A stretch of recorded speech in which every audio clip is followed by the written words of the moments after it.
வணக்கம், நான் பிரியா அருள்மொழி தேவன். வெல்கம் டு த சோறு தான் எல்லாம் யூடியூப் சேனல். நம்ம பாலக்கீரை போண்டா செய்ய போகிறோம். பாலக்கீரை ரொம்ப ஹெல்த்தியும் கூட. கிட்ஸ் நிறைய சாப்பிட மாட்டாங்க இந்த பாலக்கீரையை. ஸோ எப்படி இதை கிட்ஸ்க்கு கொடுக்கலாம், போண்டாவாக செஞ்சு கொடுத்தா சூப்பராக சாப்பிட்ருவாங்க. ஸோ இந்த பாலக்கீரை போண்டா எப்படி செய்யுதுன்னு பார்க்கலாம். பாலக்கீரை இப்படி தான் இருக்கும். இப்படி தான் பெரிய பெரிய இறையா இருக்கும். இதை ஃபைனாக சாப் பண்ணிட்டு உங்ககிட்ட காட்டுறேன்.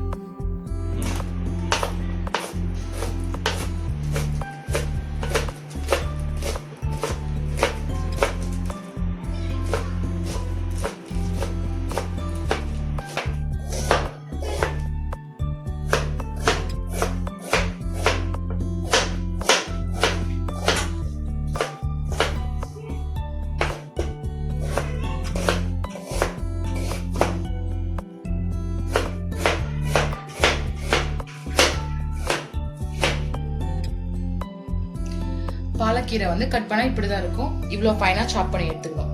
பாலக்கீரை இவ்வளவு பெருசா இருந்தாலும் பிரச்சனை இல்லை, இது போண்டாவை தான் போட போறோம். கடலை மாவு 1 கப் எடுத்திருக்கோம். இது சோடா உப்பு எடுத்திருக்கோம். ஆனியன் ஃபைனா சாப் பண்ணிருக்கோம். பச்சை மிளகா ஒரு 3 பச்சை மிளகா ஃபைனா சாப் பண்ணிருப்போம். இது கூட சால்ட், கொஞ்சம் கருவேப்பிலை கொத்தமல்லி ஃபைனா சாப் பண்ணி போட்டுக்கணும். இதெல்லாம் மிக்ஸ் பண்ணும்போது காட்டுறேன்.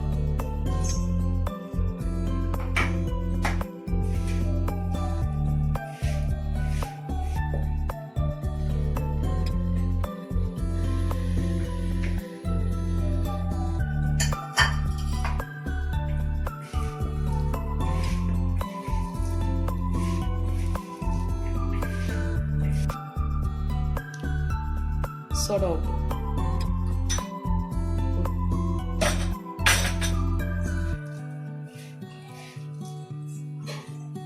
மிக்ஸ் பண்ணி பிசைஞ்சுக்கணும்.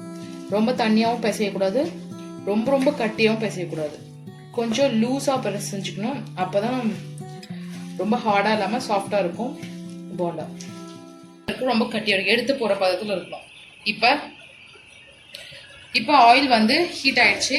இப்போ நம்ம போண்டாவை போட போறோம்.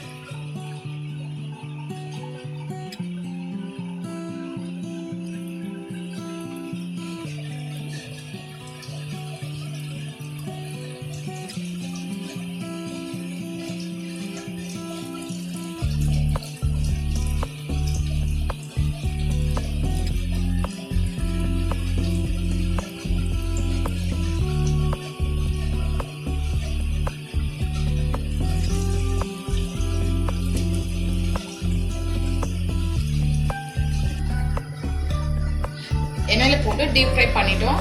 இப்போ எடுக்க போறோம்.